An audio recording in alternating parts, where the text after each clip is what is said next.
Okay, so second part of the line of best fit. And let's start by talking about that line of best fit and how we use it. Okay. We touched on this a little bit. So a line of best fit, what it is, it's just a line that is very close to the points in a scatter plot, excluding the outliers. I didn't mention that yesterday. But if we do have outliers in our data, remember those points that just are outside for whatever reason, like in these two, we ignore those. So exclude the outliers. I'm just going to go ahead and highlight that. And it bisects the data points in a scatter plot in two halves. So if you see this, we have two examples of lines of best fit.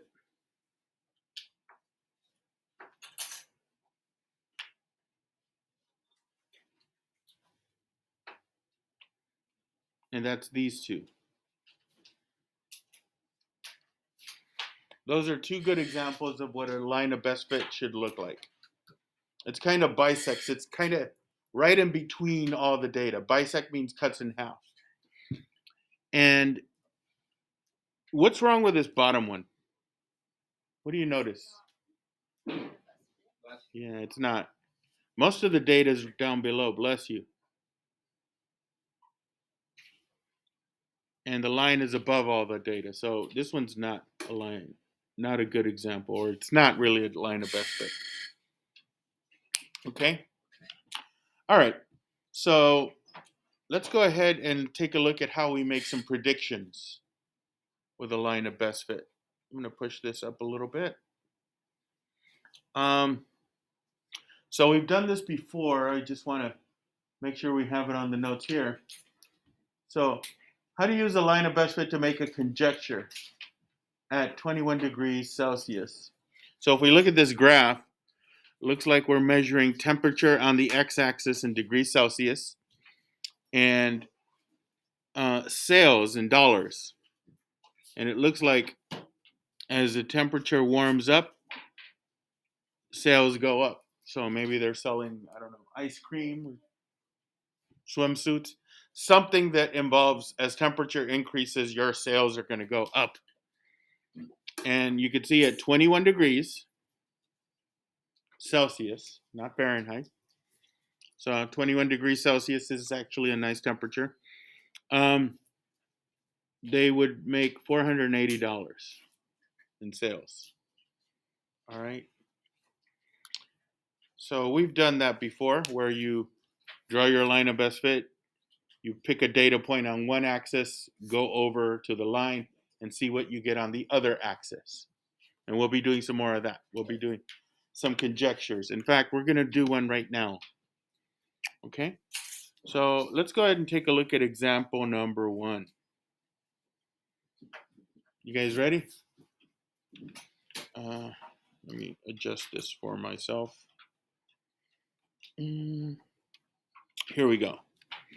So it says the graph represents the yearly points scored by a certain race car driver.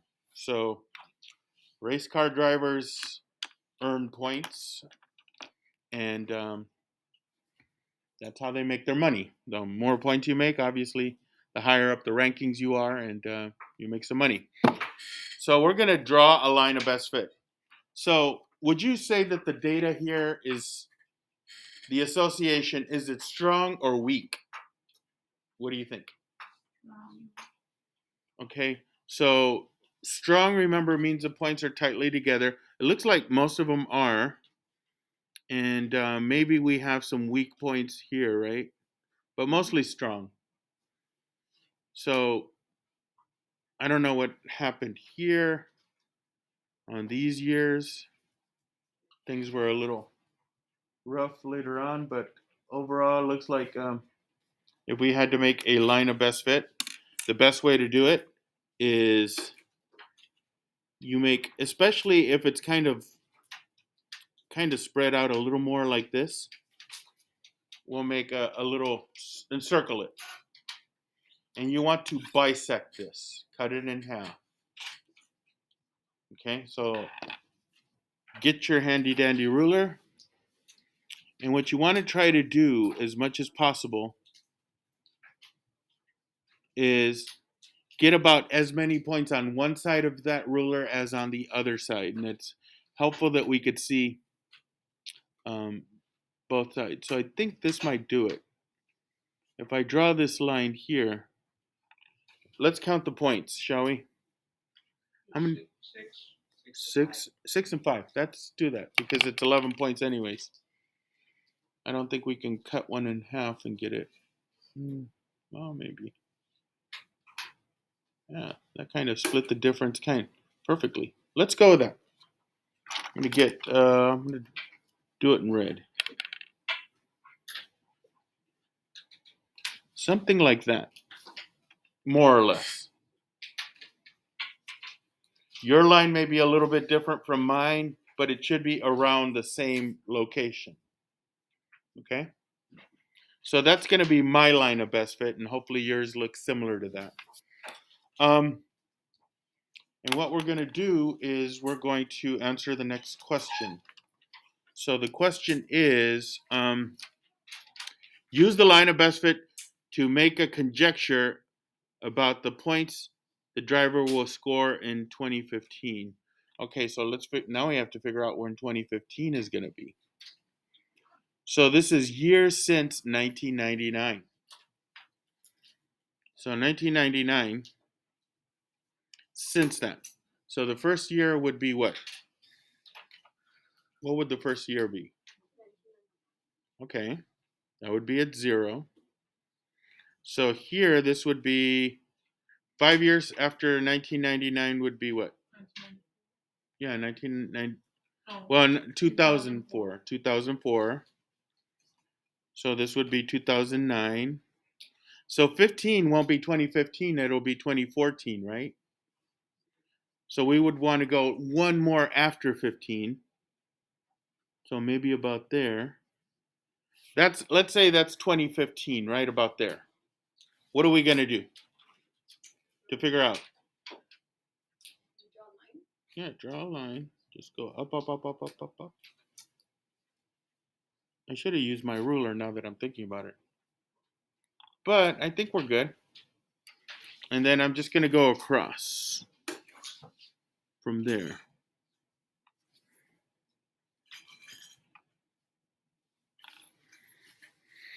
More or less somewhere about there. What number is that at? Well, let's see here. You got.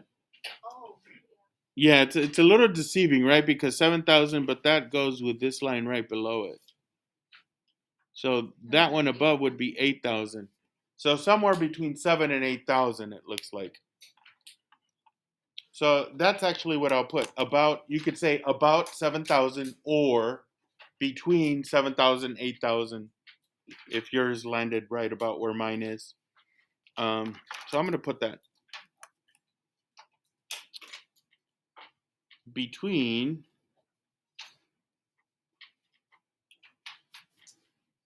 7,000 and 8,000 points. How about that? All right. So we just made our conjecture based on that line of best fit. Not too bad. All right. So for the next example, we're going to make a scatter plot.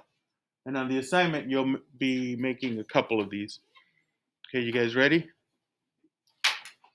Let's move on to the next example. Number 2. Okay, so we've got Selena is having a surprise party for her friend Ernie. The table shows how many balloons she has been able to blow up by the end of each 10 minutes. And so let's see, we're measuring minutes on the x-axis and number of balloons on the y-axis. And so let's start plotting some points. So let's see. At 10-minute mark, she had 3 balloons. So here's 10 minutes. 3 balloons would be right below 4. Looks like this is divided up, and each one's divided up into 4 increments of 4. So right about there maybe is 3. Then we got at 20, it's 12. 20 and 12 right there. So it looks like she got a lot more balloons taken care of there. Well, what happened here? At the 30-minute mark, she only has 15 balloons, so she only did like 3 more. Okay. Took a break maybe. That would be right about there. At the 30-minute mark, she has 15. Oh, we already got that. 40 is 16. She had other things to do, I guess. And then 50-minute mark, she had 21. Right about there. Okay. So let's go ahead and do that. Guys, whoever has the music on, turn it off right now. So, time to make a scatter plot. So, construct a scatter plot of the data, then draw and assess a line that seems to best represent the data. So, that's a line of best fit. So, let's grab our ruler after you made those points. You also want to think this through a little bit. At minute 0, right at the beginning, how many balloons were blown up right at the beginning? 0. So it has to go through 0 too. Okay, so it has to go through 0. So you want it to do this, something like this. And let me draw the line.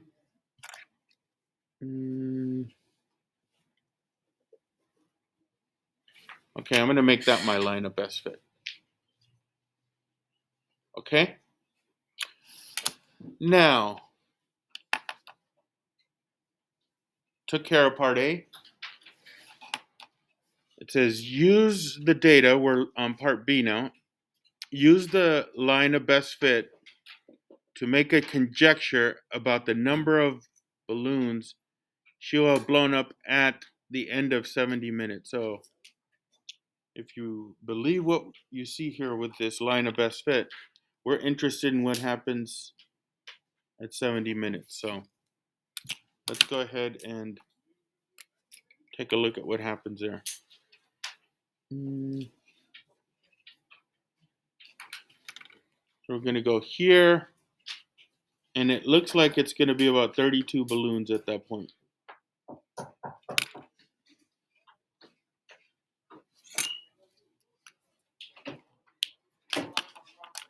Hello. Yeah. Thank you, Mr. C.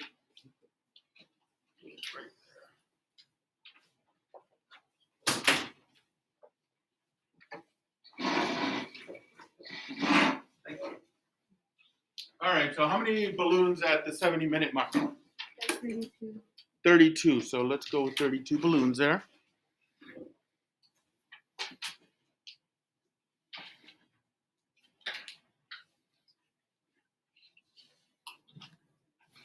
Okay, so taken care of. So the next two, we're going to actually take a line of best fit and figure out the equation, what we were doing yesterday. Excuse me. All right. So let's do it. You guys ready? So moving on. Example number 3. The scatter plot shows the graduation rate of high school students. We're going to write an equation in slope-intercept form for the line of best fit that is drawn. Okay. So let's take a look at what we have. We have years since 1998 here. And then graduation rate as a percent. So all of these are percents. So it makes sense that they just jumped up to 50, right? Because hopefully you don't want graduation rates of below 50, God forbid. So looks like it's starting at about 60 and moving up, right? So let's figure out the line of best fit there. And speaking of our starting point, would you say that it's the line crosses almost pretty much at 60? Let's go with that. We're going to want that point anyways. What do we call that point that where it crosses the y-axis? So we want a y-intercept for sure. Let's just find another good point, or just follow the line. Follow the line. Okay. Right about there at year 4.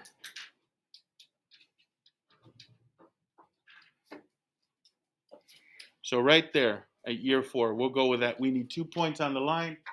We just found them. Let's use those to find our slope. We need, remember, our goal is to find M and B.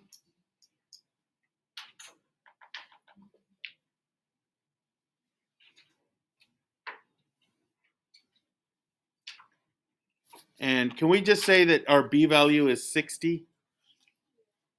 Let's go with the y-intercept value of 60. The slope may not be that nice, but we'll see.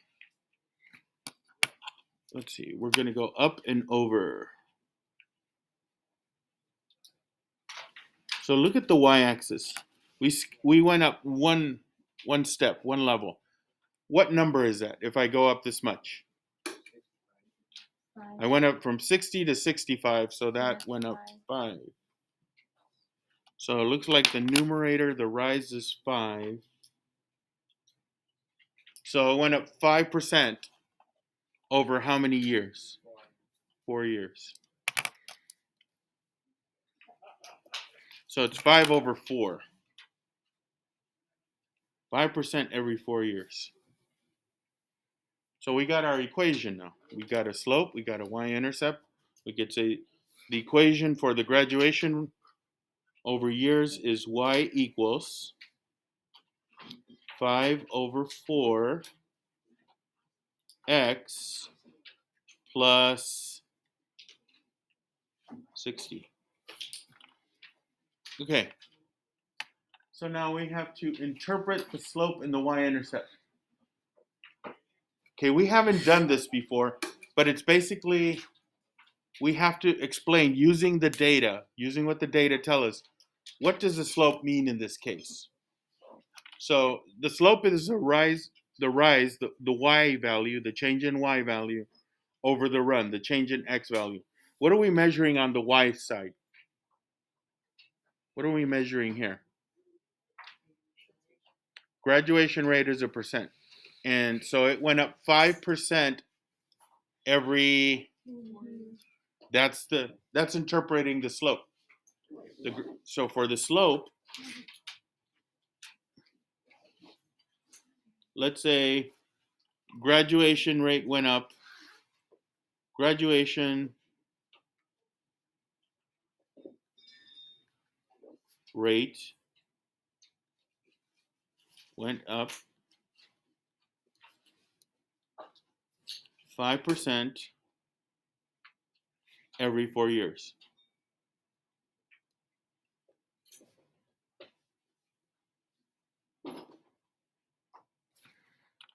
Okay. So that's the interpreting the slope. Let's talk about the y-intercept now.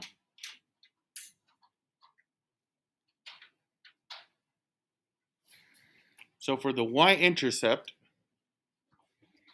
we want to look at this. What's our y-intercept number? 60. And when did that happen? What year? Yeah. So we could say the graduation rate in 1998 was 60%.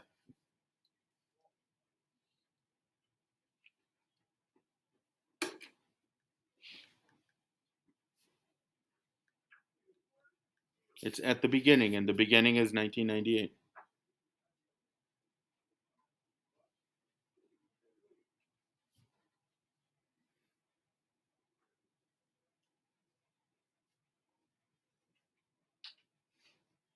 Wow. That's almost a year before, a year earlier than that is when I started teaching. Wow, can't believe it. Been so long. Okay, so the last thing we're going to do on this question part C is use the equation. So this time we're not going to use the line. We're going to use the equation to make a conjecture about the graduation rate. Okay, so I'm going to write down the equation that we came up with over here. Y equals 5/4 x plus 60.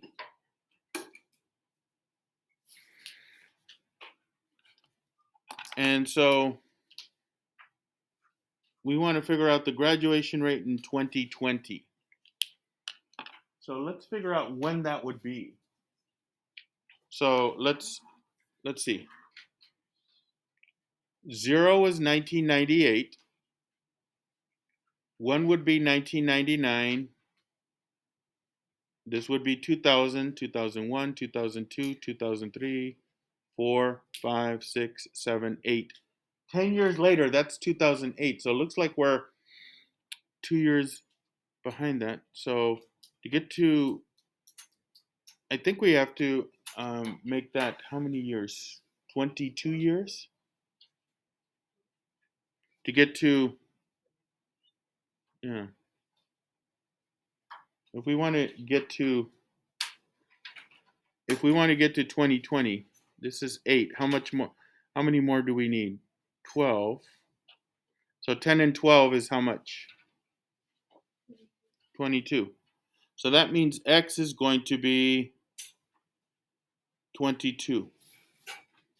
You go from 1998 and you add 22 years. Isn't that 2020? Okay. So let's go with that. So that means we're going to go into our equation and go 5/4 times, instead of X, X is going to be 22 plus 60. Okay. And I don't know about you, but this is where a calculator comes in real handy. So let's let the calculator do that calculation. Let's do 5 divided by 4. And we're going to multiply that times 22. And then add 60. And let's see what that gives us. 87.5. Right? 87.5.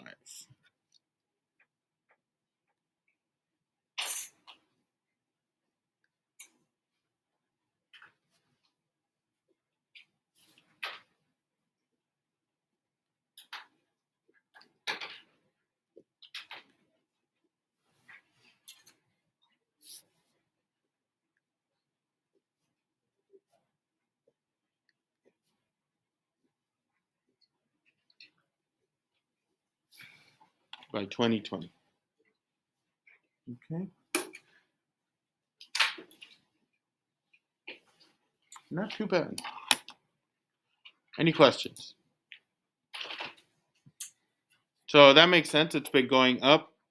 So by the time it's way over here at 2020, where X is 22, it would be at about 87 something. Okay. All right. You got one last problem to do on the back side.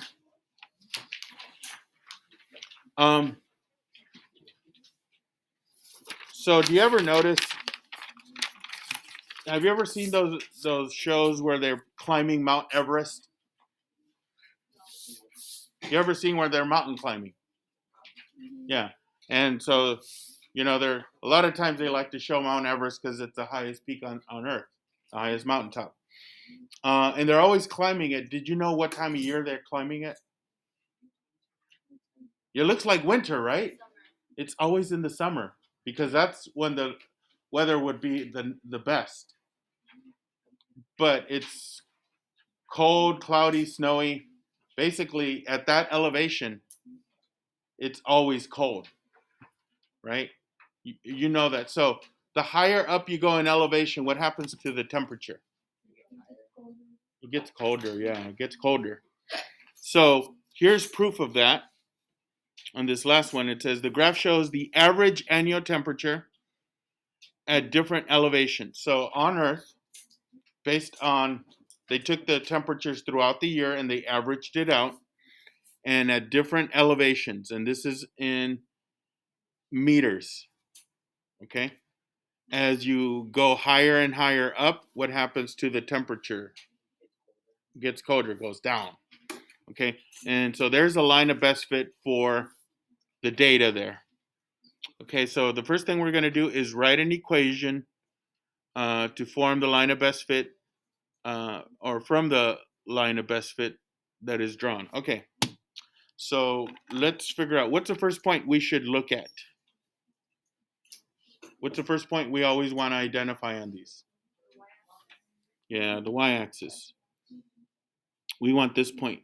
And it looks like it crosses perfectly here. We just want to figure out where here is. What is each of these? Well, it looks like every 2 steps is 5, right? Yeah, it's 2.5.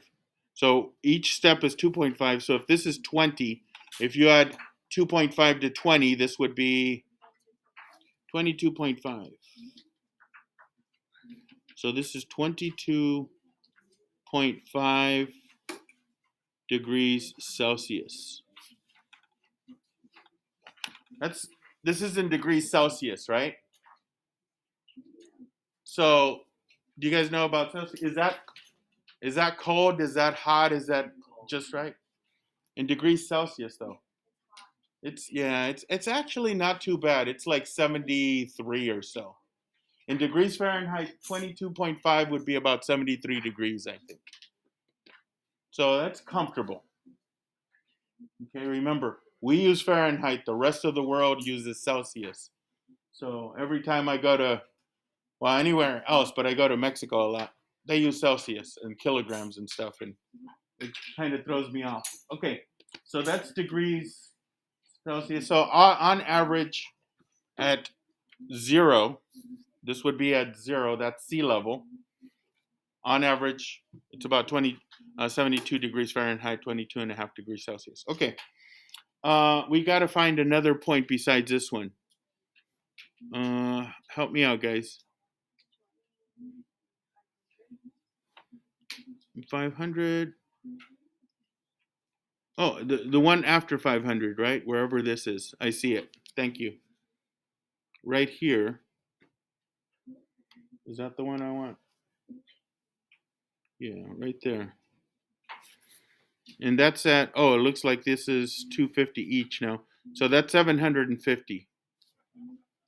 That's at 750. That's going to be there. So let's go ahead and do this.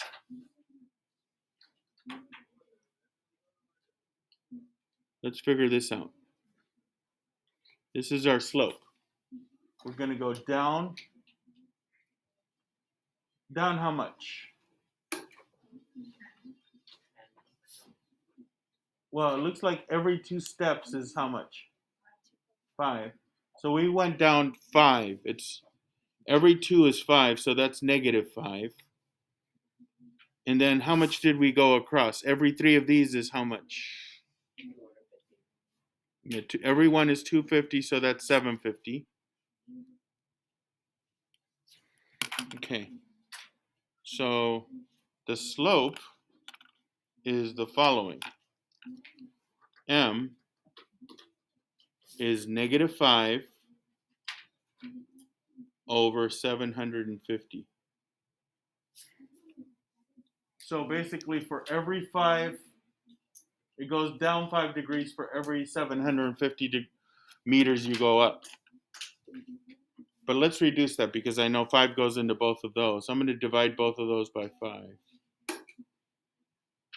So I'm going to divide by 5 here and here. So -5 divided by 5 is -1. 750 divided by 5 is 150. Okay, so there's my slope. You go down 1 degree every 150 meters you go up. And let's figure out the y-intercept, the b value. What did we say it was again? 22.5. So at sea level, you heard that term before, sea level? Basically, you go to Santa Monica Beach, you're at sea level.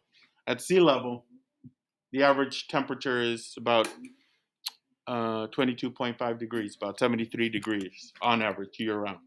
Okay? Let's write the equation. Y equals negative 1 over 150 times x plus 22.5.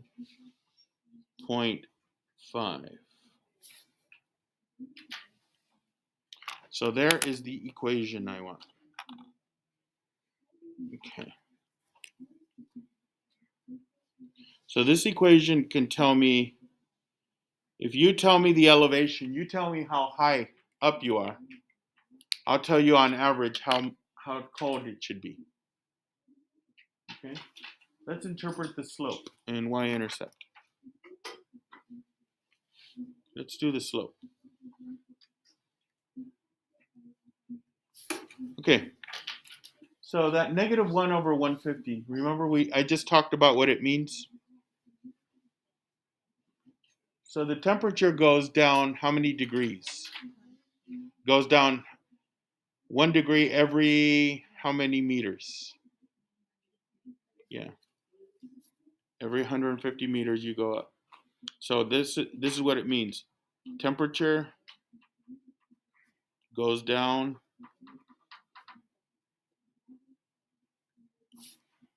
1 degree Celsius for every 150 meters you go up.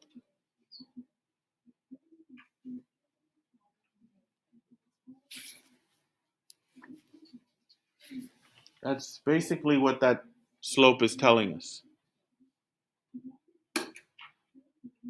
Okay. And the y-intercept tells us about our starting point.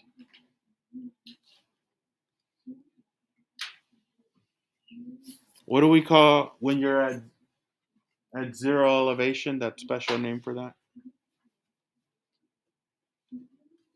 At sea level,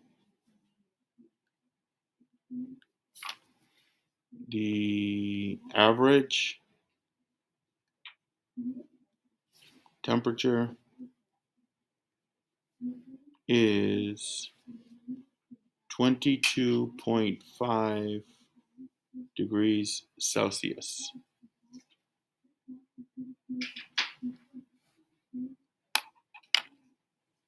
Okay.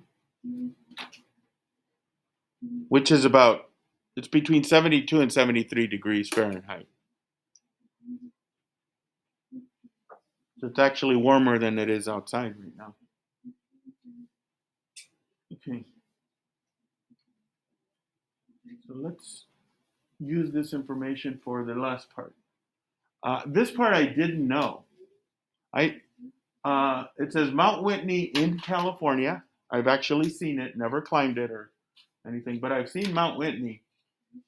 If you ever go to Mammoth Lakes or go up into the mountains and you go the back way through the Sierra Nevada mountains, you'll see it.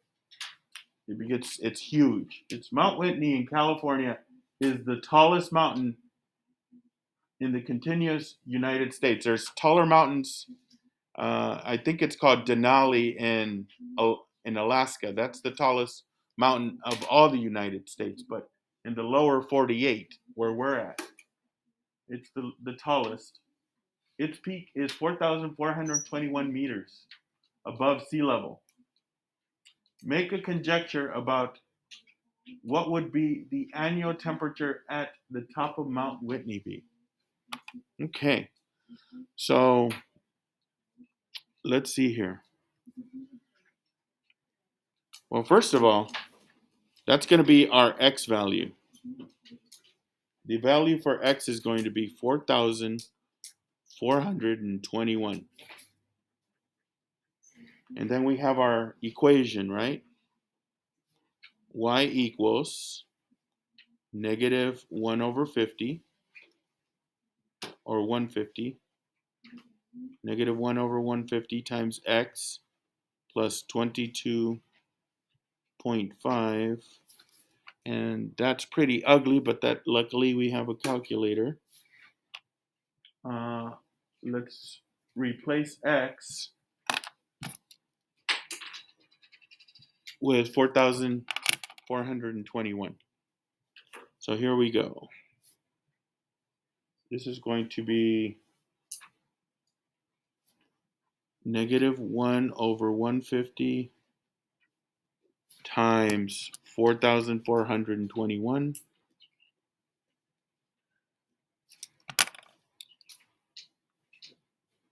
plus 22.5. Okay, and it's definitely calculator time. Okay, so let me just get this in here. The light's in the way, it's giving me some glare. Okay, I'm going to just put it down here. There we go. So we got negative 1 divided by 150. And then we're going to multiply that by 4,421. And then close the parentheses, add 22.5. And that gives us, what number is that? 6.977. Let's approximate it to about negative 7. Let's say about negative 7. Okay? We'll round it up or round it to negative 7. So this is approximately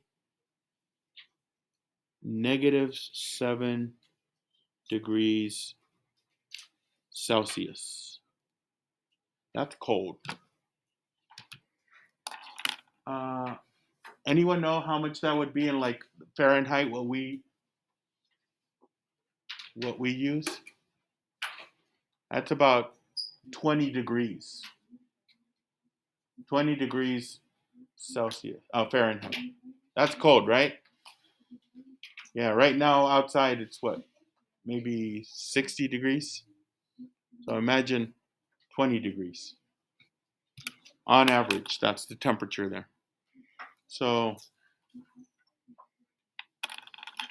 this is about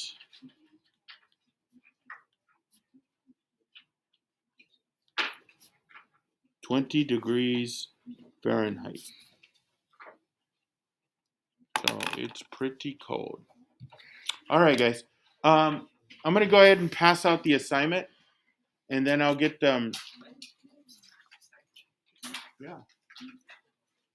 So we have an assignment.